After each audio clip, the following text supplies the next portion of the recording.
നമസ്കാരം. നമ്മളിനി ചർച്ച ചെയ്യുന്നത് പാഠപുസ്തകങ്ങളിലെ കവിതകൾ, അവയുടെ ആലാപനം എന്ന് പറയുന്നൊരു മേഖലയാണ്. കവിതകളുടെ ആസ്വാദനത്തിൽ സംഗീതത്തിന് വലിയ പങ്കുണ്ട്. താളം, ഈണം എന്നിവയൊക്കെ അനുയോജ്യമായി കൂട്ടിച്ചേർത്ത് പാടുമ്പോഴാണ് കവിതകൾക്ക് കൂടുതൽ ആസ്വാദനക്ഷമത ഉണ്ടാവുന്നത്. കവിതയ്ക്ക് ഈണം നൽകുമ്പോൾ, പ്രത്യേകിച്ച് പാഠപുസ്തകത്തിലെ കവിതയ്ക്ക് ഈണം നൽകുമ്പോൾ നമ്മൾ എന്തൊക്കെ കാര്യങ്ങൾ ശ്രദ്ധിക്കേണ്ടതുണ്ട്? പരീക്ഷയ്ക്ക് ചോദിച്ചിട്ടുള്ളൊരു ചോദ്യമാണ്. ഒരു കവിതയ്ക്ക് ഈണം നൽകുമ്പോൾ കവിതയുടെ ഭാവാർത്ഥങ്ങൾക്ക് കോട്ടം തരുന്ന രീതിയിലായിരിക്കരുത് ഈണം നൽകുന്നത്. കവിതയുടെ ഭാവം അറിഞ്ഞുള്ള ഈണമായിരിക്കണം, കവിതയുടെ അർത്ഥം അറിഞ്ഞുള്ള ഈണമായിരിക്കണം. കവിതയുടെ പാടാനുള്ള സൗകര്യത്തിനനുസരിച്ച് വാക്കുകൾ മുറിക്കുക, പദങ്ങളെ മുറിക്കുക, ഇത്തരം കാര്യങ്ങളൊന്നും കവിത സംഗീതം ചെയ്യുമ്പോൾ ചെയ്യാൻ പാടില്ല. കുട്ടികൾക്ക് കേട്ടാൽ അവർക്ക് ആസ്വദിക്കാൻ പറ്റുന്ന താളത്തിലായിരിക്കണം, രാഗത്തിലായിരിക്കണം കവിതകൾ ചൊല്ലേണ്ടത്. എന്ന് പറഞ്ഞാൽ മനോഹരമായ സിനിമാ പാട്ടുകളൊക്കെ കേൾക്കുന്ന കുട്ടികൾക്ക് നമ്മൾ വലിയ ശാസ്ത്രീയമായി ചിട്ടപ്പെടുത്തിയ കവിതകളൊക്കെ കേട്ടാൽ ചിലപ്പോൾ കുട്ടിക്ക് അത് ആസ്വദിക്കാൻ പറ്റുന്നു വരില്ല. അപ്പോൾ നമ്മൾ പല ആവർത്തി കവിത വായിച്ചു നോക്കുകയും എന്നിട്ട് മറ്റൊരാൾക്ക് അതിൻ്റെ അർത്ഥങ്ങളും അർത്ഥതലങ്ങളും ഭാവമൊന്നും നഷ്ടപ്പെടാത്ത രീതിയിൽ ഏറ്റവും എല്ലാവർക്കും പാടാൻ പറ്റുന്ന രീതിയിലുള്ളൊരു ഈണം നൽകി അവതരിപ്പിക്കുകയാണ് കവിതകൾ അവതരിപ്പിക്കുമ്പോൾ ചെയ്യേണ്ടത്. മറ്റൊന്ന് സംഗീതത്തിലൊരു പദമാണ്. എന്താണ് നാദം? സാധാരണ നമ്മൾ കേൾക്കുന്ന ശബ്ദത്തെ നാദം, സ്ഫോടം എന്നിങ്ങനെ രണ്ടായി തിരിക്കാം. കേൾക്കാൻ ഇഷ്ടമുള്ള ഇമ്പമുള്ള സ്വരങ്ങളെ നമ്മൾ നാദമെന്നും, കേൾക്കുമ്പോൾ നമുക്കേറിയ പ്രയാസങ്ങൾ ഉണ്ടാക്കുന്ന ശബ്ദത്തെ സ്ഫോടം എന്നും പറയാറുണ്ട്. പക്ഷേ അത് ആപേക്ഷികമാണ് കേട്ടോ. എനിക്ക് നാദമെന്ന് തോന്നുന്നത് മറ്റൊരാൾക്ക് സ്ഫോടമായിട്ട് തോന്നാം. ഇപ്പോൾ ഉദാഹരണത്തിന്, ഇത് ചെറിയ ക്ലാസ്സുകളിൽ പഠിപ്പിക്കുമ്പോൾ പറഞ്ഞൊരു ഉദാഹരണമുണ്ട്.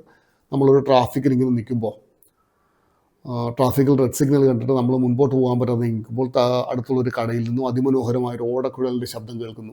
നമ്മൾ വളരെ മനോഹരമായി അത് ആസ്വദിക്കുന്നു.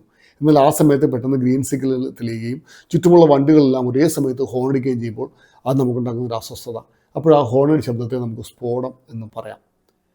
പെട്ടെന്ന് മനസ്സിലാക്കാൻ വേണ്ടി അങ്ങനെ ഒരു ഉദാഹരണം നമുക്ക് പറയാം. ശ്രവണസുഖത്തോടു കൂടിയ അനുരണനം ചെയ്യുന്നതുമായ ഏതൊരു ധ്വനിയാണോ മനുഷ്യ മനസ്സിനെ ആകർഷിക്കുന്നത് അതിന് നാദം എന്ന് പറയാമെന്നാണ് പറഞ്ഞത്. രണ്ടാമത്തത് വാക്ക് ശ്രുതി എന്നതാണ്. ഗായകർ പാടുമ്പോഴും വാദ്യക്കാരൻ വാദനം നടത്തുമ്പോഴും ആധാരമായി അവലംബിക്കുന്ന നാദത്തെയാണ് ശ്രുതി എന്ന് പറയുന്നത്. എന്നാൽ സംഗീതശാസ്ത്രപ്രകാരം സൂക്ഷ്മവും വ്യക്തവുമായി കേൾക്കാൻ കഴിയുന്ന നാദത്തിൻ്റെ ചെറിയ കണ്ണികയാണ് ശ്രുതി. സരിഗമ പദനിസ എന്ന സ്വരാഷ്ട്രകത്തിൽ വ്യക്തമായ 22 ശ്രുതികളുണ്ട് എന്നാണ് കണക്കാക്കുന്നത്. ഒരു ഗായകന് പാടാൻ പറ്റുന്ന ഏറ്റവും അടിസ്ഥാന ശബ്ദത്തെ നമുക്ക് വേണമെങ്കിൽ ശ്രുതി എന്ന് പറയാം. സ്വരം. മറ്റൊരു വാക്ക് സ്വരമാണ്. സംഗീതത്തിൻ്റെ അവിഭാജ്യ ഘടകമാണ് സ്വരം. ശ്രുതിയിൽ നിന്ന് ഉത്ഭവിച്ച സ്വരങ്ങൾ പ്രധാനമായും 7 ഷഡ്ജം, ഋഷഭം, ഗാന്ധാരം, മധ്യമം, പഞ്ചമം, ധൈവതം, നിഷാദം എന്ന് പറഞ്ഞാൽ സ, രി, ഗ, മ, പ, ധ, നി, സ. ഇതിനെയാണ് സ്വരങ്ങൾ എന്ന് പറയുന്നത്.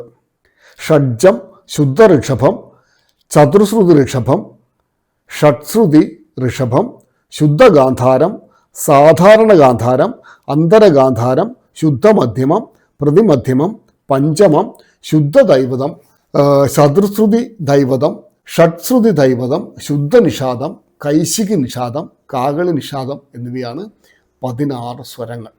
ഇതൊന്ന് ജസ്റ്റ് മനസ്സിലായിരിക്കാൻ വേണ്ടി മാത്രം പറയുന്നതാണ്. രാഗം. മറ്റൊരു വാക്ക് രാഗമാണ്. ഈണം എന്നും ഇതിനെ വിശേഷിപ്പിക്കാം. സ്വരവർണ്ണങ്ങളാൽ അലങ്കൃതമായി മനുഷ്യ മനസ്സിനെ ആനന്ദിപ്പിക്കാൻ കഴിയുന്ന വിധമുള്ള ധ്വനിവിശേഷങ്ങളുടെ സമ്മേളനമാണ് രാഗം. കർണാടക സംഗീതത്തിൽ എണ്ണമറ്റ രാഗങ്ങളുണ്ട്. കർണാടക സംഗീതത്തിലെ ആദ്യമായി പരിചയപ്പെടുന്ന രാഗമാണ് മായാമാളവ ഗൗള. പ്രധാനമായും മേഘകർത്ത രാഗങ്ങൾ, ജന്യരാഗങ്ങൾ എന്നീ 2 വിഭാഗങ്ങളിൽ രാഗങ്ങളുണ്ട്. മറ്റൊരു വാക്ക് താളമാണ്. താളം നമുക്കറിയാം, ടെമ്പോ എന്ന് നമ്മൾ ഇംഗ്ലീഷിൽ പറയും. ഒരു പാട്ടിൻ്റെ വേഗതയെ നിയന്ത്രിക്കുന്ന പ്രവൃത്തിയാണ് താളം. നിശ്ചിത വേഗതയിൽ ആവർത്തിച്ചു വരുന്ന ചലനമെന്ന് ഇതിനെ പറയാം. ഹൃദയമിടിപ്പ് പോലെ ക്ലോക്കിൻ്റെ പെൻഡുലം പോലെ അതിസൂക്ഷ്മമായ ഇടവേളകളാണ് ഇവയ്ക്കുള്ളത്. കർണാടക സംഗീതത്തിൽ പ്രധാനപ്പെട്ട താളങ്ങൾ 7 എണ്ണമാണ്. ധ്രുവതാളം, മധ്യതാളം, രൂപകതാളം, ചംതതാളം, ത്രിപുടതാളം, അടതാളം, ഏകതാളം എന്നിവയാണ് അവയുടെ പേരുകൾ. സപ്തതാളങ്ങൾക്ക് അവയ്ക്ക് തിസ്രം, ചതുരസ്രം, ഖണ്ഡം, മിശ്രം എന്നീ 5 ജാതികളാണുള്ളത്. ഇതൊക്കെയാണ് ഇതിൻ്റെ താളങ്ങൾ എന്ന് പറയുന്നത്. ഇന്നത്തെ ക്ലാസ് ഇവിടെ അവസാനിക്കുകയാണ്. പാഠഭാഗങ്ങൾ വിശദമായി പറഞ്ഞു എന്നതിനാണ് ഞാൻ വിശ്വസിക്കുന്നത്. ഏതെങ്കിലും ഭാഗം കൂടുതൽ വ്യക്തമാവണമെന്നുണ്ടെങ്കിൽ, വീണ്ടും പറഞ്ഞു തരണമെന്നുണ്ടെങ്കിൽ ഈ വീഡിയോയുടെ താഴെ കമൻറ്റുകളായി നിങ്ങൾക്കത് അറിയിക്കാവുന്നതാണ്. എൻ്റെ വാട്സപ്പ് നമ്പർ നൽകുന്നു. വാട്സപ്പ് നമ്പറിൽ മെസ്സേജുകളായി നിങ്ങൾക്ക് നിങ്ങളുടെ അഭിപ്രായങ്ങൾ അറിയിക്കാം. കൂടുതൽ വിശദമായി പറയേണ്ട കാര്യങ്ങൾ വിശദമായി പറയാൻ തയ്യാറാണ്. നന്ദി.